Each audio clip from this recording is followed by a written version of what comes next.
My name's Jenna. I'm one of the pharmacists at the Yellow Card Centre Wales, and I'm joined by my colleague Sana, who's recently joined the team as well. Now, over the next few minutes, I'm just going to give a little bit of a reminder of what the Yellow Card scheme is for anyone who's new to the PAPIG team. I'll also give a little bit of a highlight as to what we were up to over the last year, and then a few dates for your diaries, as Claire said. So, World Patient Safety Day and Med Safety Week are both coming up, so we'll touch on those as well. In terms of a reminder about what the Yellow Card scheme is, so it's a scheme which is run by the MHRA, so the Medicines and Healthcare Products Regulatory Agency, and the aim of the scheme is to make sure that all of the medicines and the medical devices that are used in the UK are safe for us all. The scheme receives reports about suspected side effects to a number of things. So you can report problems to medicines, medical devices, vaccines, blood factors and immunoglobulins, herbal products, complementary therapies, and also e-cigarettes and vapes.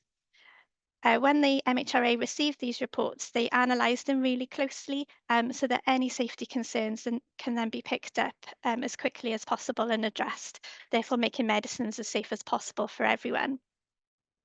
Healthcare professionals and members of the public are encouraged to report, and they can do that online, probably the easiest way, and that's via the Yellow Card Centre or the Yellow Card Scheme website. There's also a mobile app which you can download for free, and there's paper copies which you can return to a free post address. Our role here at the Yellow Card Centre Wales is to raise awareness of side effects to medicines and the importance of reporting them to the Yellow Card scheme. Now, this week we attended the annual general meeting of the MHRA and the Yellow Card Centres, and we were invited to share the highlights that we had from our previous year. So I thought I'd share them with you as well, just so you can get a flavour of the sorts of things that we do as part of our role and how we do promote the scheme. So the biggest highlight for us last year was that we celebrated our 40th anniversary. Our main event was the Medicine Safety Day, which we held in June of last year. And I just wanted to say a massive thank you to our AWTTC colleagues for all of their help with the planning and the running on the day. I don't think it would have gone quite so smoothly without you all, so thank you very much. We had a really good programme of speakers. We held a poster competition, and we were also joined by colleagues who held some information stands from the RPS Wales, the Your Medicines Your Health campaign, and also our colleagues from the National Poisons Information Service, who we just heard from. It was a really great day. We saw so many colleagues, and it was really nice to see so many people. We had representatives from PAPIG, our AWTTC colleagues, our Yellow Card champions, others from the MHRA, and key individuals who have helped us and the success of YCC Wales over the course of the years. So it was a really great event. Um, we regularly support public health campaigns, and I'm going to come into these in a bit more detail later on in my talk. So just to touch on them, the ones that we supported last year were World Patient Safety Day and Med Safety Week.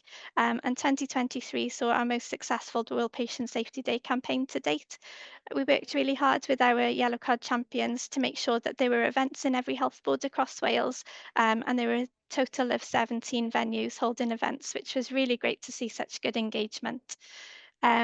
We were also active during Med Safety Week, and just to say that we're really grateful for the support of our MHRA colleagues to make sure that any of the animated videos and posters that were produced as part of the campaign were also available in the Welsh language.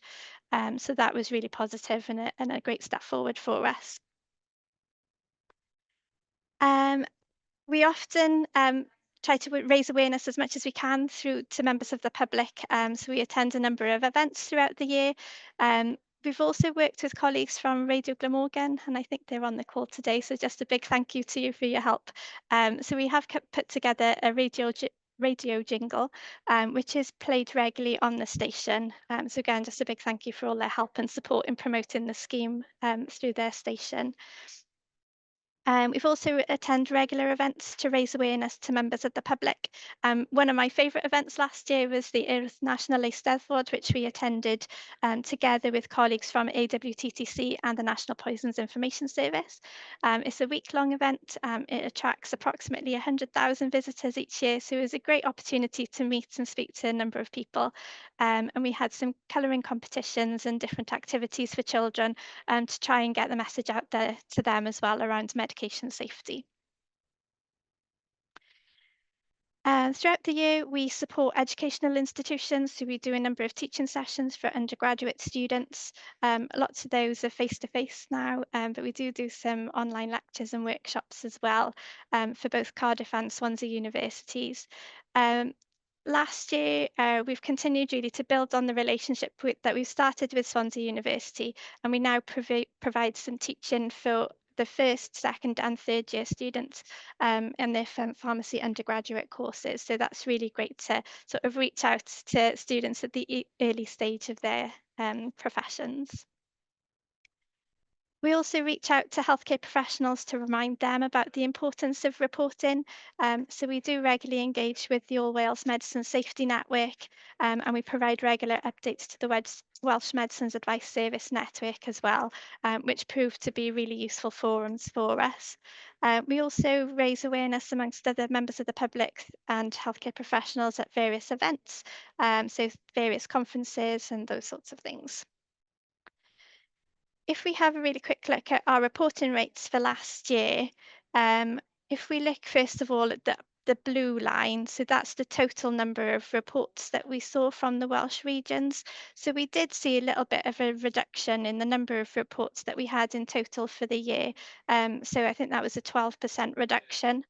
But if when we looked a little bit deeper, we could see that the vast majority of that reduction was the COVID vaccine reports. So you may be aware that the patient cohorts that were being called for vaccines had been reviewed. So there were actually less patients being called for vaccines, and therefore that would be the reason why we saw a reduction in the number of reports to the vaccines. From the yellow, not the yellow line, the red line you can see on there, that's the total number of reports for non-COVID vaccines. So we can see that our reporting figures have remained relatively static, which is a really positive thing that we can see. If we look at the picture across Wales, so it's very similar in the vast majority of health boards that there was a little bit of a decline, which wouldn't be a bit of a surprise given we've had a reduction in the total number of reports. But there was one health board that stood out, so that's our colleagues up in North Wales in Betsi Cadwaladr, who did see a 6% increase in the number of reports that they saw.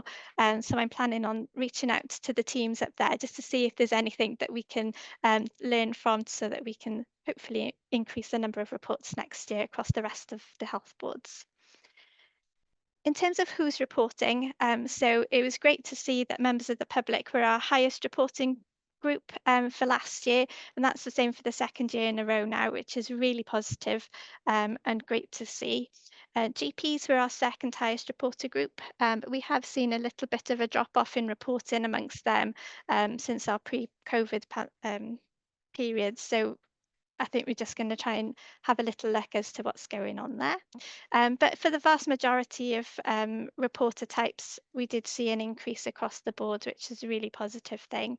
I've just included our lower reporter groups here, so you can see again, vast majority there was increases, but numbers of reports are still relatively low. As I promised, there's a couple of dates for your diaries. So the first one is World Patient Safety Day, which is coming up next week.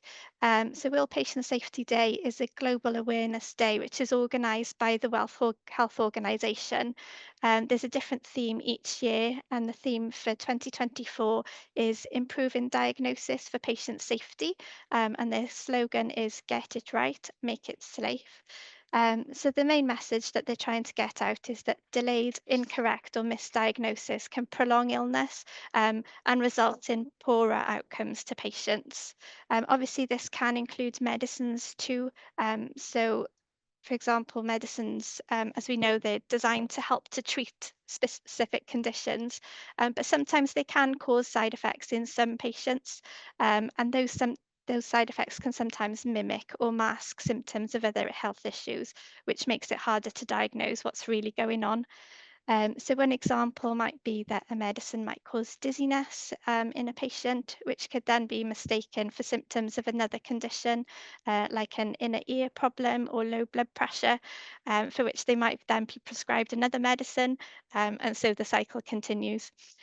So this World Patient Safety Day, we'd like to try and get the message out that it's really important for people to let their doctor or their pharmacist know about any new or unusual symptoms that they might experience whilst they're taking a medicine, and about any other medicines that they might be taking as well, because that will really help to work out whether it's a side effect of the medicine or whether it's something else that's going on so that we can get that diagnosis right. So just to be aware, the date, as I said, is the 17th of September.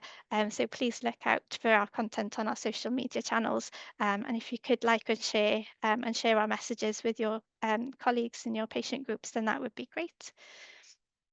The other dates for your diary are Med Safety Week. So again, this is an international social media campaign organised by the team in the World Health Organization. Usually it takes place in November, which will be the case this year. And every year, again, there's a different focus or a different theme to encourage the reporting of suspected side effects. This year is going to be the 8th annual Med Safety Week campaign, and the dates for your diary are the 4th to the 10th of November. The theme this year will focus on the importance of using medicines in the right way to prevent side effects and to report side effects when they do occur. We're hoping to have a number of resources available and some animated videos, both in English and Welsh, which will be available over the coming weeks and will be posted on our social media channels. So again, please can you join the conversations? Please like and share our posts and help us to get the message out to as many people as possible. We do regularly post on our social media channels, so you can find us on X, Instagram, Facebook. We also have a website which has got a lot of information that you can direct your colleagues to. So that's yccwales.org. And if you do have any questions or queries, then you're welcome to get in touch with us. So our email address is on here as well. So just a reminder that reporting is really important. It really does help to make medicine safer. And if you can do whatever you can to help us to get that message out, then that would be great.